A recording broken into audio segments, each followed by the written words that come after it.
Paris Saint-Germain, au revoir, le Champions League, Champions League.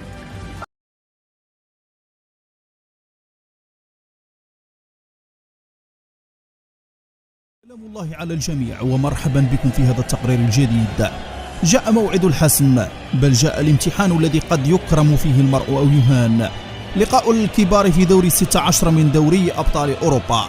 البافاري في امتحان صعب ضد خصم يمتلك موهبة جديدة عمرها 35 عاما، هذا دون الحديث عن خصماء ضربات الجزاء. ودعا باريس سان جيرمان، كان هذا تهديد توماس مولر للفريق الباريسي قبل آخر لقاء بين الفريقين في دوري الأبطال. مولر بعد قرعة اليوم قام بإرسال رسالة لفريق ميسي الجديد، ولكن هذه المرة بنبرة صوت مغايرة، وهذا ما قاله.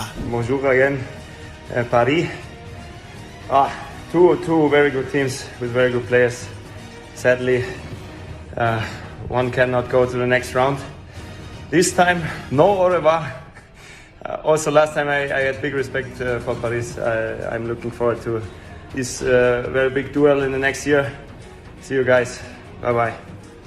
كانت هذه رسالة توماس مولر للاعبي باريس سان جيرمان، لكن بطريقة مغايرة لم نعهدها من هذا الألماني المحب للتهديد قبل أي لقاء كبير في القارة العجوز، وكأنه يؤمن بأن البافاري لا يعترف بالأسماء الكبيرة. ومع احترامه للاستثناء ميسي، إلا أن هذا الأخير يمتلك ماضيا أكثر من سيء أمامهم، إلا في حاجة واحدة وهي ترقيصه لبواتينغ، فهذه بالطبع تحسب لابن الأرجنتين.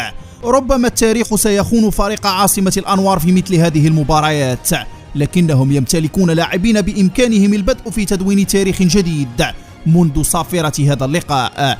إلا إذا كان البافاري في يومه، فالقلم الذي سيكتب به الباريسيون هذا التاريخ سيتم كسره لا محالة. وإن لم يستطع الباريسيون فعل شيء أمام العملاق البافاري هذه المرة أيضا، فليرجع ميسي إلى أهله، وكفانا فضائح. وسؤال هذا التقرير: كيف ترون نتائج قرعة دوري الأبطال؟ وما هي توقعاتكم؟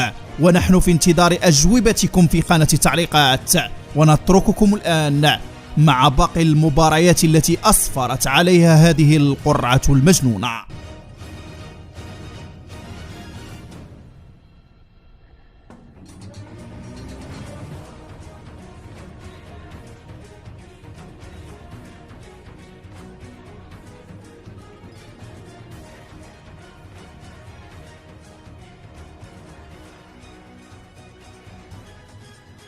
السلام عليكم. لا تنسوا الاعجاب بالفيديو والاشتراك في القناة تشجيعا لنا لنستمر بنشر المزيد ان شاء الله.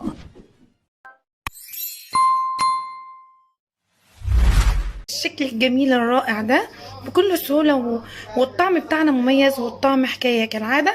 يلا كده ندخل على الطريقة والفيديو بتاعنا. بس اتمنى منكم لو اول مره تشوفوا قناتنا تضغطوا لايك وسبسكرايب للقناه وكومنت حلوه منكم ودعم من قلبكم ليا. يلا تعالوا نشوف كده الفيديو بتاعنا. كده هنقول بسم الله الرحمن الرحيم وندخل على الطريقه والفيديو بتاعنا. هنعمل اجمل واحلى بيتزا بالجلاش بطريقه سهله وبسيطه، والمكونات بتاعتنا سهله جدا جدا ومتوفره ان شاء الله في كل بيت. عندي هنا زيتون مخلي، عندي جبنه رومي، عندي اللحمه المفرومه هنعصجها مع بعض دلوقتي، عندي جبنه موتزاريلا قطعه كده كنت حاطها في الفريزر هبشرها دلوقتي، عندي هنا حبيتين من الطماطم وقرن فلفل عاملاه شرايح كده تمام، وعندي هنا علبه كامله من الجلاش، ورق الجلاش. وهنا الكبه بتاعتنا حاطه فيها البصل، انا هفرمها كويس جدا عشان اللحمه المفرومه اعصجها بيها تمام. هفرم البصله كده في الكبه واللهلوبه الشقيه بتاعتنا ديت، وهنشوف هنعمل ايه مع بعض. هنا حبايبي حلوين انا عصجت اللحمه عشان الفيديو ما يطولش، عملتها بدون تصوير اللي هي تعصيج اللحمه كلنا عارفينها، بس انا هقول لكم انا عملت ايه. انا فرمت البصله في الكبه زي ما انتم شايفين مع بعض، عملناها قبل ما احطها في الطاسه. حطيت شويه زيت، حطيت اللحمه عملت لها صدمه كده، حطيت لها فلفل اسمر، شويه ملح دي حسب رغبتك انت بقى، حسب